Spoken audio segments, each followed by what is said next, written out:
할까 말까? 해도 걱정, 안 해도 걱정. 네, 권한위임 얘기입니다. 참 곤란합니다. 권한위임을 하려고 보니 받을 사람이 없어요. 또 안 하자니 내가 죽을 지경입니다. 영원한 화두죠, 리더에게. 이 권한위임 어떻게 하면 잘할 수 있을지 이번 시간에 함께 알아갔으면 좋겠습니다.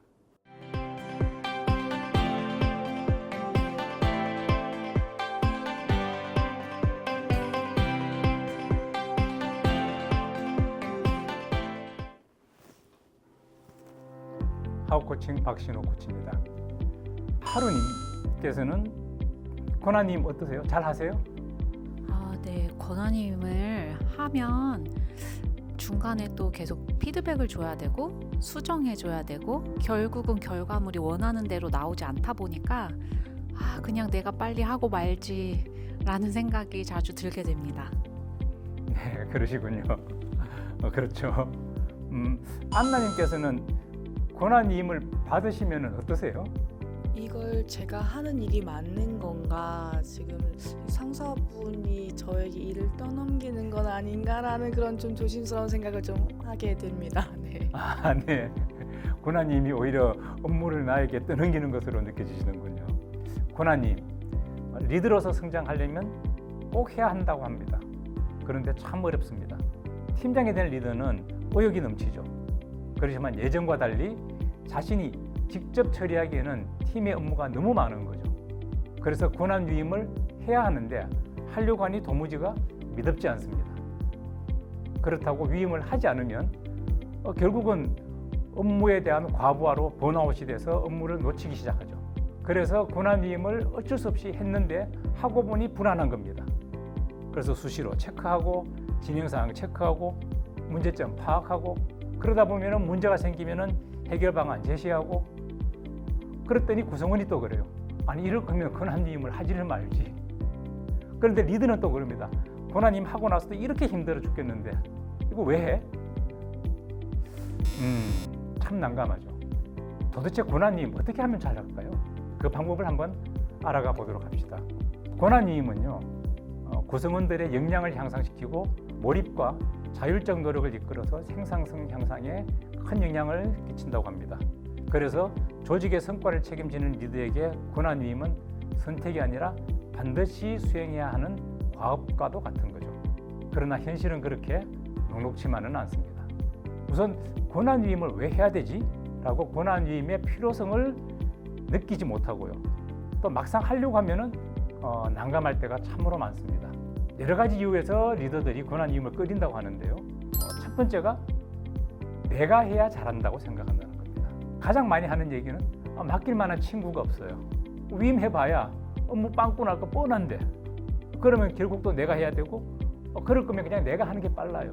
괜히 시간만 쓰지. 이렇게 얘기합니다. 공감이 가시나요? 네. 리더들은요, 역량과 성과를 인정받았기 때문에 그 자리에 올라가게 된 것입니다. 그래서 자신의 역량과 자신의 성과에 자신감을 가지고 있고요. 많은 성공 체험을 했죠. 그러다 보니까 자신만의 성공 방정식을 가지고 있습니다. 그리고 자신의 업무 방식에 대한 확신을 가지고 있어서 업무를 구성원들에게 맡기기보다는 본인이 직접 하는 것을 선호합니다. 한마디로 미덥지가 않다는 거죠. 그리고 두 번째는 권한위임을 해도 구성원들이 그렇게 좋아하지 않더라는 거예요. 반응이 부정적이라는 겁니다. 권한위임을 하고 나니 내가 어느 정도 개입해야 되는지를 정확하게 정의하기가 되게 어려운 거예요. 그래서 불안한 마음에 조금 많이 개입합니다. 그러면은 권한위임 하고 나서 많이 개입한다고 불만이 많죠. 그래서 이번에는 권한위임을 하고 나서 개입을 하지 않았어요. 그랬더니 방치한다고 또 불만이 많아요. 이래저래 불만이 많은 거예요. 그러다 보니까 아니 이럴 거면 내가 권한위임을 왜 해? 라고 생각을 하는 거죠. 그래서 권한위임 아닌데 라고 얘기를 하는 겁니다. 그리고 가장 많이 느끼는 세 번째는요, 권한위임을 하면은 본인이 실무에서 물러선다는 느낌을 가지는 거예요. 그리고 실무의 세세한 부분을 내가 놓치게 된다고 생각을 합니다. 굉장히 불안해지는 거죠. 그래서 그러한 세세한 부분을 놓치다 보면은 구성원들에 대한 통제력을 상실하지 않을까, 이런 걱정을 하게 됩니다. 더 심각한 것은요, 세세한 부분에 대한 부분을 잘 캐치를 못하기 때문에 상사에게 보고할 때 난감해집니다. 상사가 질문이라도 한번 할 거면 자세한 내용을 보고를 하기가 어려운 거죠. 그러면 상사는 여지없이 이렇게 얘기합니다. 아니, 팀장이 업무가 어떻게 진행되는지 파악도 못하고 뭐 하고 있는 건가? 그러면 원래 의도와는 다르게 내가 무능한 팀장처럼 느껴지기도 하죠. 그래서 굉장히 난감한 경우가 발생합니다. 이러다 보니 리더가 된 팀장은 권한위임에 대해서 꺼리게 되죠. 그렇지만 권한위임은 반드시 해야 된다고 합니다. 어떻게 하면 잘할 수 있을까요? 무엇보다 구성원들을 믿고 지지해야 합니다. 리더가 믿지 못하면 구성원들에게 주지를 못하고요. 구성원이 지지받지 못하면 불안해서 구성원 스스로를 의심하게 됩니다. 리더의 신뢰가 없으면 구성원은 권한위임을 받더라도 불안한 마음을 떨칠 수가 없어서 자신 있게 일을 하지 못하고 리더는 끊임없이 개입하게 되죠. 실제로 김 팀장은 이 대리에게 권한을 위임하면서 매주 진행사항을 보고해 달라고 했습니다. 그리고 보고 내용에 대해 김 팀장은 매주 대책회의를 합니다. 그래서 대책회의에서 나온 부분에 대해서 문제점을 얘기하고 그 문제점의 해결 방안을 제시를 하는 거죠. 그랬더니 이 대리 입장에서 보면 이건 권한위임이 아닌 거예요. 그냥 업무를 팀장님이 진행하시는 거예요. 그런데 김 팀장님 입장에서는 권한위임을 했지만 일이 결과가 잘 나오려면 이렇게 할 수밖에 없다는 거죠. 그렇게 되면은 위임받은 뒤에도 리더로부터 간섭과 함께 부정적인 피드백을 계속 받게 되고요. 그렇게 위축이 되면 자신 있게 나아가지 못하고 결국은 내가 위임받았다는 느낌을 가지지 못하게 되면 책임으로부터도 회피하게 되죠. 그래서 리더는 리더대로, 그리고 위임받은 구성원은 구성원대로 힘들게 됩니다. 그래서 리더는 권한위임을 하면서 구성원의 역량을 믿고 구성원의 의사결정과 진행 과정을 지지해야 하는 겁니다. 그래서 두 번째로 권한위임에서는 구성원의 역량에 대한 육성이 굉장히 중요합니다. 믿음이라는 것은요, 역량과 업무 방식에서 나오는 것이거든요. 따라서 권한위임을 생각하는 리더는 구성원의 육성을 먼저 생각해야 됩니다. 작은 업무에서부터 하나씩 경험하게 하고 조직 과업 수행에 필요한 여러 가지 역량을 쌓아갈 수 있도록 육성 계획을 짜고 그리고 차근차근 실행해 나가야 합니다. 구성원은 자기 역량에 확신을 가지고 리더는 구성원의 역량을 신뢰할 때 믿음을 가지고 위임을 할 수 있게 되는 겁니다. 또한 업무를 처리하는 방식이 다른 경우가 있습니다. 이때 리더는 자신의 성공 방정식에 맞춰서 업무를 처리하기를 원하죠. 그렇지만 구성원은 다를 수 있습니다. 그러면 리더는 불안해지기 시작하죠. 저렇게 처리하면 될까? 그렇지만 리더는 알아야 합니다. 구성원들에게는 자기만의 성공 방정식이 있다는 것을. 그래서 그것을 인정하고 그 방식을 존중할 때 구성원은 믿음을 가지게 됩니다. 마지막으로 권한위임의 범위와 점검 그리고 책임에 대해서 명확하게 해야 됩니다.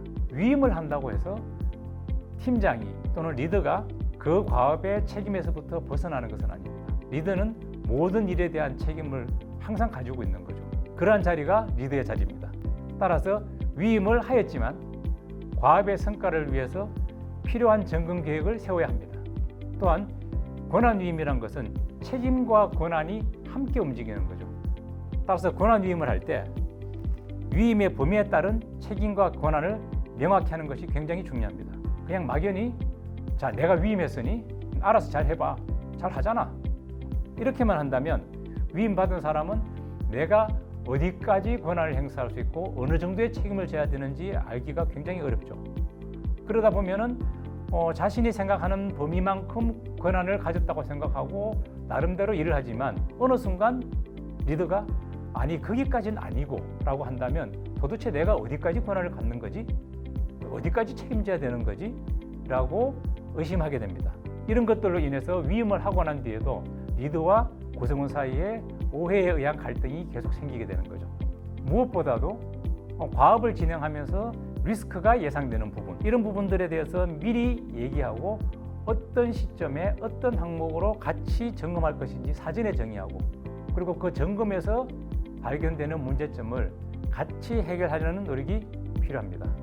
이는 위험이 발생할 수 있는 길목을 미리 선점해서 그 위험을 해결하는 것이죠.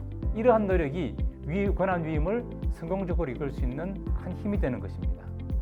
권한 위임을 잘하는 달인이 있습니다. 권 팀장이 권한 위임을 굉장히 잘하죠. 이 권 팀장은요, 중간 점검 시기와 점검 시 검토할 지표를 사전에 합의를 항상 합니다.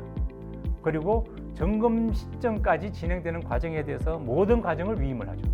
그러다가 점검 시기가 다가오면은 그 지표를 기준으로 진행 사항을 점검합니다. 그리고 문제점들을 함께 고민하죠.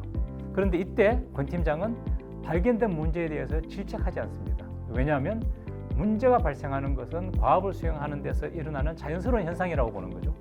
그래서 질책보다는 어떻게 하면 그 문제를 해결할 수 있을지를 고민하고 최소한의 개입과 방향 제시를 통해서 위임이 훼손되지 않도록 지지하고 신뢰하며 도와줍니다. 그렇게 했을 때 위임받은 구성원은 자신의 방식에 대한 확신을 가지고 또 지지받고 있다는 믿음에 의해서 더욱 자신 있게 앞으로 나아갈 수 있게 되는 거죠. 자, 조직과 리더 입장에서 보면 권한 위임은 분배가 아니라 성장을 위한 확장의 개념입니다. 왜냐하면 권한 위임을 함으로써 리더는 또 다른 과업을 할 수 있기 때문이죠. 그 리더가 그렇게 더 큰 성장을 할 수 있을 때 조직도 함께 성장할 수 있게 됩니다. 그래서 권한 위임은 반드시 리더가 해야 되는 과업이기도 합니다. 성공적인 권한 위임, 세 가지만 기억하면 됩니다. 첫 번째, 위임은 구성원의 역량에 맞게 이루어져야 합니다. 따라서 육성에 따른 맞춤형 위임을 해야 합니다. 두 번째, 위임하는 권한과 책임의 범위를 명확하게 하고 결과를 위해 필요한 시기에 점검할 항목을 함께 검토해야 합니다. 그리고 마지막으로 위임 기간 내내 신뢰와 지지를 바탕으로 건설적 피드백을 견지해야 합니다. 이렇게 한다면 성공적인 위임을 통해 구성원의 몰입과 성장을 함께 이끄는 리더로서 더 중요하고 가치 있는 업무에 많은 시간을 할애할 수 있게 되어 자신과 조직의 성장을 이끌 수 있을 것입니다. 모든 리더들이 권한 위임에 성공할 수 있기를 기대합니다. 감사합니다.